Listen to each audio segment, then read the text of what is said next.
ಜೀವದ ಮೌಲ್ಯ. ಕಾನ್ಸ್ಟನ್ಸ್ J faster. ಪ್ರವೇಶ. ಭೂಮಿಯ ಮೇಲಿರುವ ಪ್ರತಿಯೊಂದು ಜೀವಿಗೂ ಬದುಕುವ ಹಕ್ಕಿದೆ. ನಾವು ಬದುಕಬೇಕು, ಬದುಕುವುದಕ್ಕೂ ಬಿಡಬೇಕು. ಜಗತ್ತಿನಲ್ಲಿ ಪ್ರತಿಯೊಂದು ಜೀವಿಗೂ ತನ್ನದೇ ಆದ ವಿಶೇಷತೆ ಹಾಗೂ ಅನನ್ಯತೆ ಇದ್ದೇ ಇರುತ್ತದೆ. ಅಂಗವೈಕಲ್ಯ ಎಂಬುದು ಶಾಪವಲ್ಲ, ಅದನ್ನು ಮೀರಿ ಸಾಧನೆ ಮಾಡಬಹುದು. ತಮ್ಮ ನ್ಯೂನ್ಯತೆಯನ್ನು ಮರೆತು ಯಾವ ಕ್ಷೇತ್ರದಲ್ಲಿ ತಮ್ಮ ಸಾಮರ್ಥ್ಯವಿದೆ ಎಂಬುದನ್ನು ಅರಿತುಕೊಂಡು ಸಾಧನೆ ಮಾಡಬೇಕು. ಒಬ್ಬ ವ್ಯಕ್ತಿಗೆ ಗುಣವಾಗದ ಕಾಯಿಲೆ ಇದ್ದರೆ ಆತನನ್ನು ಬದುಕಿಸಿ ಉಳಿಸಿ ಸಾಧಿಸುವುದೇನಿದೆ? ಹಾಗೆ ಆತನಿಗೆ ವೈದ್ಯಕೀಯ ಉಪಚಾರ ಮಾಡುತ್ತಾ ಬದುಕಿಸುವುದು ಶುದ್ಧ ಅವಿವೇಕ ಎಂಬುದು ವೈದ್ಯಕೀಯ ವಿದ್ಯಾರ್ಥಿಯಾಗಿದ್ದ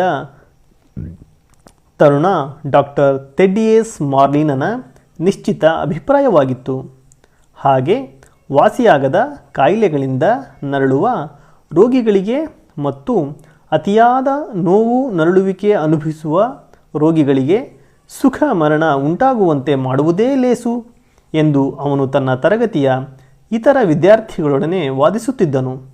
ಆದರೆ ನಾವು ಇಲ್ಲಿರುವುದು ಅಂಗಹೀನರಾದ ಹತಭಾಗ್ಯರ ಆರೈಕೆಗಾಗಿ ಎಂದು ಅವರು ಪ್ರತಿಭಟಿಸುತ್ತಿದ್ದರು. ಡಾಕ್ಟರರು ಇರುವುದು ರೋಗಿಗಳನ್ನು ಆರೋಗ್ಯವಂತರನ್ನಾಗಿ ಮಾಡಲಿಕ್ಕೇ? ನಿಜ, ಒಪ್ಪುತ್ತೇನೆ. ಆದರೆ ಯಾವುದೂ ಅವರನ್ನು ಗುಣಪಡಿಸುವಂತಿಲ್ಲವಾದರೆ ಅವರು ನರಳುವುದಕ್ಕಿಂತ ಸಾಯುವುದೇ ಲೇಸು ಎಂದು ಮಾರ್ಲಿನನು ಛಲದಿಂದ ನುಡಿಯುತ್ತಿದ್ದನು. ಮಾರ್ಲಿನನ ವ್ಯಾಸಂಗದ ಕೊನೆಯ ವರ್ಷವಾಗಿತ್ತು. ಅದೊಂದು ರಾತ್ರಿ ಮಾರ್ಲಿನನು ಆಸ್ಪತ್ರೆಯ ಕೆಲಸದಲ್ಲಿದ್ದನು.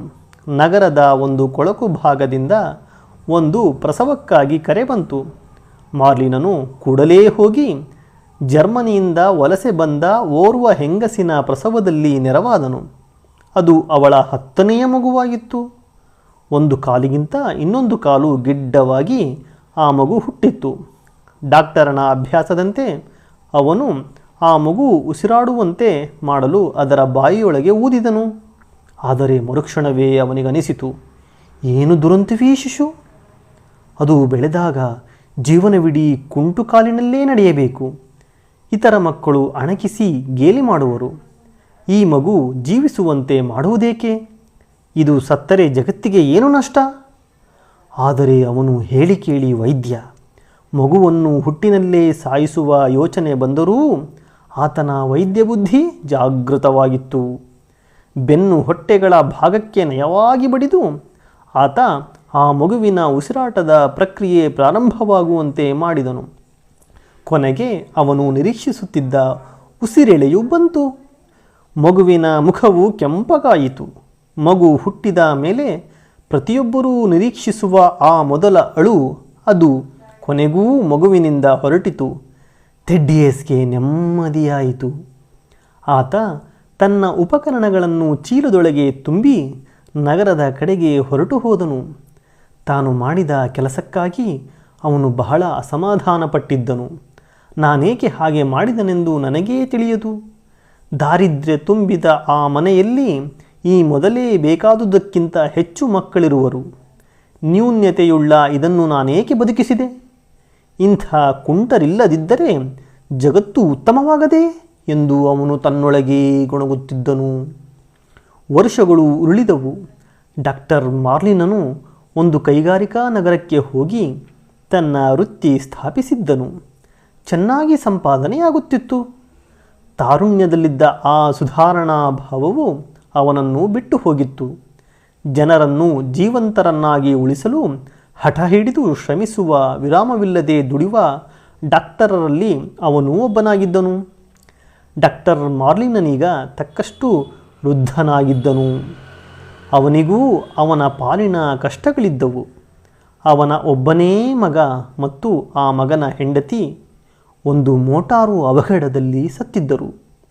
ಅವರ ಚಿಕ್ಕ ಮಗಳ ಆರೈಕೆಯನ್ನು ಅವನೇ ನೋಡಿಕೊಂಡಿದ್ದನು. ಮಾರ್ಲಿನನು ತನ್ನ ಮೊಮ್ಮಗಳನ್ನು ಬಹಳ ಪ್ರೀತಿಸುತ್ತಿದ್ದನು. ಒಂದು ದಿನ ಅವಳ, ಅಂದರೆ ಬಾರ್ಬರಾ ಎಂದಾಕೆ ಹೆಸರು, 10ನೆಯ ವರ್ಷದ ಬೇಸಿಗೆಯ ದಿನ. ಅವಳು ಏಳುವಾಗಲೇ ಕುತ್ತಿಗೆಯ ಸೆಳೆತ ಮತ್ತು ಕೈಕಾಲುಗಳ ನೋವಿನಿಂದ ನಳುತ್ತಿದ್ದಳು. ಮೊದಲು ಅದು ಪೋಲಿಯೋ ಎಂದು ಪರಿಗಣಿಸಲ್ಪಟ್ಟಿತು. ಆದರೆ ಕ್ರಮೇಣ ಅದು ಅಪರೂಪವಾಗಿ ಉಂಟಾಗುವ ಒಂದು ವಿಷಮ ಅಂಟುರೋಗವೆಂದು ತಿಳಿದುಬಂತು.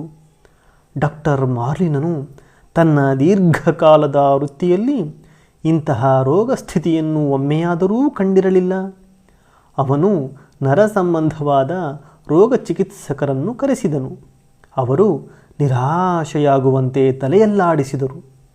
ಆ ಕಾಯಿಲೆಗೆ ಯಾವ ಮದ್ದೂ ಇಲ್ಲವೆಂದೂ, ಅದು ನಿಧಾನವಾಗಿ ಹೆಚ್ಚುತ್ತಾ ಹೋಗಿ ಕೊನೆಗೆ ದೊಡ್ಡ ಪ್ರಮಾಣದ ಪಾರ್ಶ್ವವಾಯುವಾಗಿ ಪರಿಣಮಿಸುವುದೆಂದೂ ತಿಳಿಸಿದರು.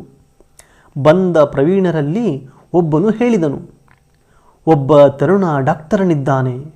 ಅವನು ಇಂಥ ಒಂದಷ್ಟು ಪ್ರಕರಣಗಳನ್ನು ನೋಡಿದ್ದಾನೆ, ಔಷಧಿಯನ್ನೂ ಕೊಟ್ಟಿದ್ದಾನೆ. ಆ ಕುರಿತು ಒಂದು ಲೇಖನವನ್ನೂ ಒಂದು ಪತ್ರಿಕೆಯಲ್ಲಿ ಬರೆದಿದ್ದಾನೆ. ಅವನ ಹೆಸರು TJ ಮಿಲ್ಲರ್. ನಾನು ನಿನ್ನ ಸ್ಥಾನದಲ್ಲಿದ್ದರೆ ಅವನ ಸಹಾಯ ಪಡೆಯುತ್ತಿದ್ದೆ. ವಿವಿಧ ಥರದ ಕುಂಟುತನದ ವ್ಯಾಧಿಗಳಿಗೆ ತುತ್ತಾದವರಿಗೆ ತನ್ನ ಹೊಸ ಹಾಗೂ ಕ್ರಾಂತಿಕಾರಕ ಚಿಕಿತ್ಸಾ ವಿಧಾನಗಳನ್ನು ಬಳಸುತ್ತಿದ್ದ ಡಾಕ್ಟರ್ ಮಿಲ್ಲರನ ಚಿಕ್ಕ ಖಾಸಗಿ ಆಸ್ಪತ್ರೆಗೆ ಡಾಕ್ಟರ್ ಮಾರ್ಲಿನನು ತನ್ನ ಮೊಮ್ಮಗಳು ಬಾರ್ಬರಾಳನ್ನು ಕರೆದುಕೊಂಡು ಹೋದನು. ಡಾಕ್ಟರ್ ಮಿಲ್ಲರನು ಕುಂಟುತ್ತಾ ನಡೆಯುತ್ತಿದ್ದುದನ್ನು ಕಂಡನು. ಡಾಕ್ಟರ್ ಮಾರ್ಲಿನನಿಗೆ ಡಾಕ್ಟರ್ ಮಿಲ್ಲರನ್ನು ಹೇಳಿದನು, ನನ್ನ ಬಳಿ ಬರುವ ರೋಗಿಗಳೆಲ್ಲರೂ ಒಂದಿಲ್ಲೊಂದು ಅಂಗದ ಸಮಸ್ಯೆ ಇರುವವರೇ. ಆಗೆಲ್ಲ ನನಗೆ ನಾನೂ ಅವರಲ್ಲೊಬ್ಬ, ಅವರ ಮನೆಯ ಸದಸ್ಯ ಎಂಬ ಭಾವನೆ ಬರುತ್ತದೆ. ನನ್ನನ್ನು ಅವರು ಡಾಕ್ಟರ್ ಅಂಕಲ್ ಎಂದು ಕರೆದಾಗ ನನಗೆ ನನ್ನ ಹೆಸರು ಡಾಕ್ಟರ್ ತೆಡ್ಡಿಯೇಸ್ ಎಂಬುದು ಮರೆತೇ ಹೋಗುತ್ತದೆ. ತೆಡ್ಡಿಯೇಸ್? ಡಾಕ್ಟರ್ ತೆಡ್ಡಿಯೇಸ್? ಮಾರ್ಲಿನನು ಕುತೂಹಲಪಟ್ಟು ಡಾಕ್ಟರ್ ಮಿಲ್ಲರನನ್ನು ಪ್ರಶ್ನಿಸಿದನು. ನಿನ್ನ ಹೆಸರಲ್ಲೂ ತೆಡ್ಡಿಯೇಸ್ ಎಂದಿದೆಯೇ? ಹೌದು ಎಂಬಂತೆ ತಲೆಯಾಡಿಸಿದನು ಡಾಕ್ಟರ್ ಮಿಲ್ಲರ್. ಮಕ್ಕಳನ್ನು ಭೂಮಿಗಿಳಿಸಿದ ವೈದ್ಯರ ಹೆಸರನ್ನು ಆ ಮಕ್ಕಳ ಅಡ್ಡ ಹೆಸರಾಗಿ ಬಳಸುವುದು ನಮ್ಮೂರಿನ ಸಂಪ್ರದಾಯ. ಹಾಗೆಯೇ ನನ್ನನ್ನು ಭೂಮಿಗಿಳಿಸಿದ ಒಬ್ಬ ತರುಣ ವೈದ್ಯಕೀಯ ವಿದ್ಯಾರ್ಥಿಯ ಹೆಸರನ್ನೇ ನನಗೆ ಇಡಲಾಯಿತು ಎಂದನು. ಡಾಕ್ಟರ್ ತೆಡ್ಡಿಯೇಸ್ ಮಾರ್ಲಿನನ ಕಂಠವು ಬಿಗಿದು ಬಂತು. ತಾನು ತರುಣ ವಿದ್ಯಾರ್ಥಿಯಾಗಿದ್ದಾಗ ಈ ಒಂದು ಮಗು ಇಲ್ಲವಾದರೆ ಜಗತ್ತಿಗೇನು ನಷ್ಟ ಎಂದು ತನ್ನೊಳಗೆ ಅಂದುಕೊಂಡದ್ದನ್ನು ಜ್ಞಾಪಿಸಿಕೊಂಡನು. ಆ ದಿನಗಳಲ್ಲಿ ಅವನು ಎಷ್ಟೊಂದು ಕುರುಡನಾಗಿದ್ದನು. ಬಾರ್ಬರಾಳನ್ನು ಪುನಃ ನಡೆಯುವಂತೆ ಮಾಡಲು ಹೊರಟ ಡಾಕ್ಟರನಿಗೆ ಮಾರ್ಲಿನನು ತನ್ನ ಕೈಯನ್ನು ನೀಡಿ ಹೇಳಿದನು, ನೀನು ಪುಟ್ಟ ಹುಡುಗಿಯ ಕಾಲು ಸರಿಪಡಿಸುತ್ತಿರುವುದಷ್ಟೇ ಅಲ್ಲ, ಕುರುಡನಾಗಿದ್ದ ಒಬ್ಬ ಹಿರಿಯನ ಕಣ್ಣನ್ನೂ ತೆರೆಸಿರುವೆ.